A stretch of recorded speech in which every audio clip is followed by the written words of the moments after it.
శ్రీ గణేశాయ నమః, శ్రీ సరస్వత్యై నమః, శ్రీ గురుభ్యో నమః. ముక్తారా వ్యాసప్రోక్త మహాభారత ఇతిహాసం యథాతథంగా చెప్పుకున్నాం. ప్రతి శ్లోకం దాని అర్థం.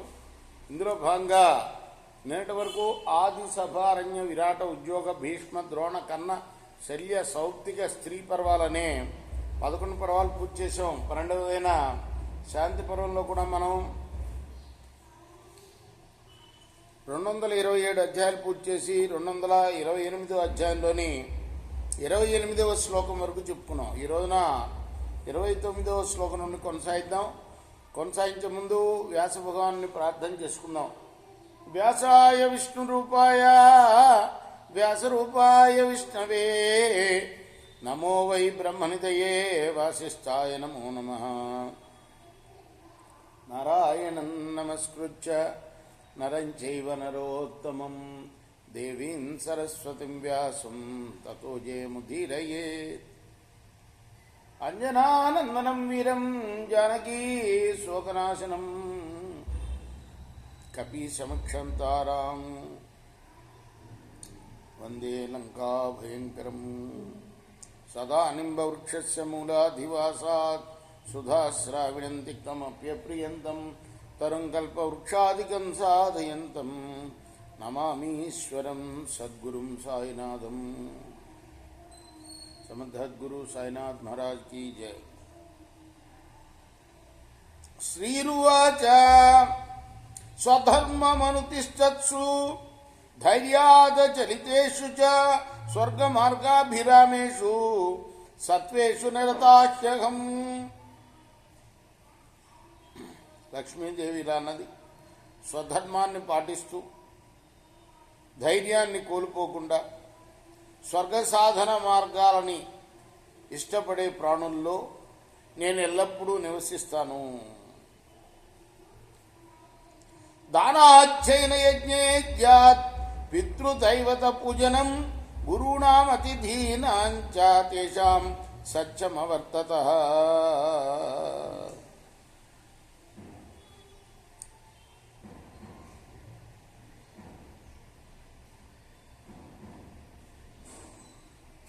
దానం, అలానే అధ్యయనం, యజ్ఞం, యాగం, మరి పితృపూజ, దైవ పూజ, గురు పూజ, అతిథి పూజ, వీటిలో ఆసక్తులై సత్యాన్ని పాలిస్తూ ఉండేవారు. అలానే సుసంపృష్ట గృహాశ్చాసన్ జితస్త్రీకా హుతాగ్రయ గురు శుశ్రూషఘాతాంత బ్రహ్మణ సత్యవాదిన. ఇంటిని శుభ్రంగా ఉంచుకునేవారు, ప్రేమతో తమ ఆడవారిని గెలవగలిగేవాళ్ళు, నిత్యాగ్నిహోత్రులు, గురుసేవకులు, జితేంద్రియులు, బ్రాహ్మణ భక్తులు, సత్యవాదులయ్యే ఉండేవారు. అలానే శ్రద్ధదానాజత క్రోధాదానశీలానసూయన భృతపుత్ర భృతామాచ భృతధారాచన. శ్రద్ధ చూపించేవాళ్ళు, కోపాన్ని జయించిన వాళ్ళు, దానశీలురై ఉండేవాళ్ళు, ఈర్ష్యకి అసూయకి దూరంగా ఉండేవారు. అలానే భార్యాపుత్రుల్ని అమాత్యుల్ని భరించి పోషించేవాళ్ళు. అమర్ష్యేన చాన్యోన్యం స్పృహయంతే కదాచన నచ జాతూపతయంతి ధీరా పర సమృద్ధిభి. ఒకరినొకరు ఘర్షణ పడకుండా ఉండేవారు. పరుల అభ్యుదయాన్ని చూసి ఎప్పుడూ సంతోషించేవాళ్ళు. దాతారః సంగృహీతారా ఆర్యా తరుణవేదిన మహాప్రసాదారజోన దృఢభక్తా జితేంద్రియ.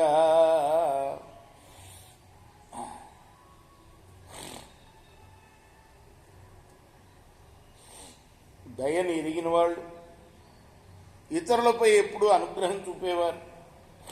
రుజువర్తనలు, దృఢభక్తులు, జితేంద్రియులు, సంతుష్ట భృత్య సచివా కృతజ్ఞ ప్రియవాదిన యథార్థకామానార్థకరా నిషేవా యతవ్రత. అలానే భృత్యుల్ని, సచివుల్ని తృప్తిపరిచేవాళ్ళు, కృతజ్ఞతతో ప్రవర్తించేవాళ్ళు, ప్రియంగా మాట్లాడేవారు, అర్హతకు తగినట్లు సన్మానించేవాళ్ళు, ధనం దానం చేసేవాళ్ళు, ఎప్పుడు వ్రత నియమాలని పాటించేవాళ్ళు, నిత్యం సర్వస్సు సుస్నాత స్వనులిప్త స్వలంకృత ఉపవాస తపశీల ప్రతీత బ్రహ్మవాదిన. పర్వదినాల్లో చక్కగా తలస్నానం చేసి చందన చర్చలు చందనం అద్దుకొని అందంగా అలంకరించుకొని ఉపవాసాలు తపస్సులు చేసేవారు, అందరికీ విశ్వాసపాత్రులై వేదాధ్యయనం చేసేవారు. నైనానభ్యుదయాత్ సూర్య నాప్యాసన్ ప్రజేశయ రాత్రౌ దదిచ సంతోష నిత్యమే వ్యవర్జయన్. అలానే ప్రాతకాలంలో నిద్రించకుండా ఉండేవాళ్ళు, అలానే సూర్యుడు ఉదయించిన తర్వాత నిద్రపోకుండా ఉండేవాళ్ళు, అలానే రాత్రి వేళ పెరుగును పేలపిండిని తిననివారు. కన్యం ఘృతం చాన్వేక్షన్ ప్రయత బ్రహ్మవాదిన మంగళ్యాప్యపసన్ బ్రాహ్మణాశ్చాప్య పూజయా. ఇంద్రియాలని నియంత్రణలో ఉంచుకొని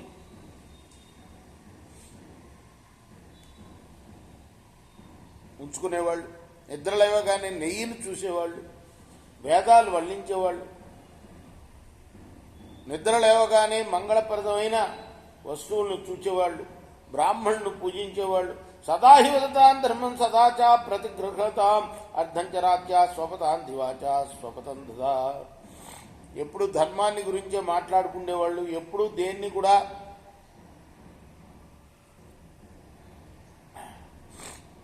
దానం తీసుకొనివారు. పగలు నిద్రపోకుండా రాత్రి కూడా సగం రాత్రి మాత్రమే నిద్రించేవాళ్ళు. కృపణానాథ వృద్ధానాం దుర్బలాతుర యోషితాం దయాంచ సంవిభాగంచ నిత్యమేవ మాన్ వమోదతాం. వృద్ధుల పట్ల, బలం లేని వారి పట్ల, రోగుల పట్ల, స్త్రీల పట్ల దయ చూపుతూ ఉండేవాళ్ళు. అలానే వారి కోసం అన్నవస్త్రాల్ని సమృద్ధిగా సమకూర్చేవాళ్ళు. త్రస్తం విషన్నముద్విగ్నం భయాత్తం వ్యాధ్యం కృషం హృతస్వం వ్యసనార్థం చ నిత్యమాశ్వసయంతిమే. అలానే వ్యాధిగ్రస్తుల్ని, దుర్బలుల్ని, ధనం పోగొట్టుకున్న వాళ్ళని, వ్యసన పీడితుణ్ణి, భయపడ్డవాడిని, విషాదానికి లోనైన వాడిని, కలతపడ్డవాడిని ఆదరించేవాళ్ళు, ఓదార్చేవాళ్ళు.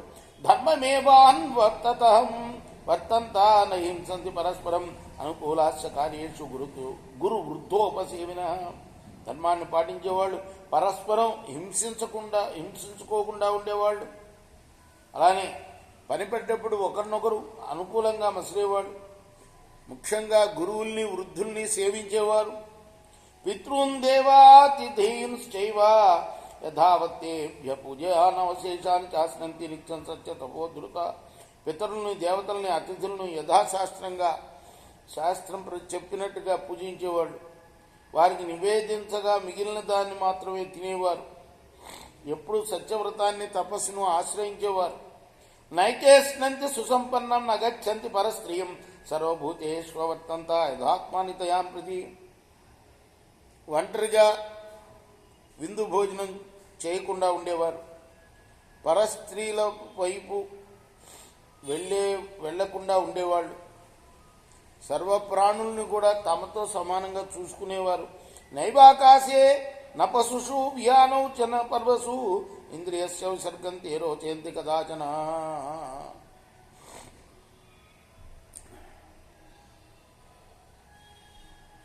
అలానే పశువుల్లో వీర్యత్యాగం చేయని వాళ్ళు,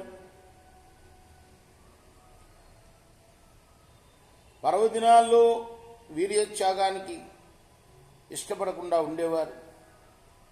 నిత్యం దానం తదాదాక్షమార్జవంచైవ నిత్యదా ఉత్సాహో అధానహంకార పరం సౌహృదం క్షమ సత్యం దానం తపశౌచం కారుణ్యం వాగనిశ్వరా మిత్రేషు చానభిద్రోహ సర్వంతే స్వభవత్ ప్రభో.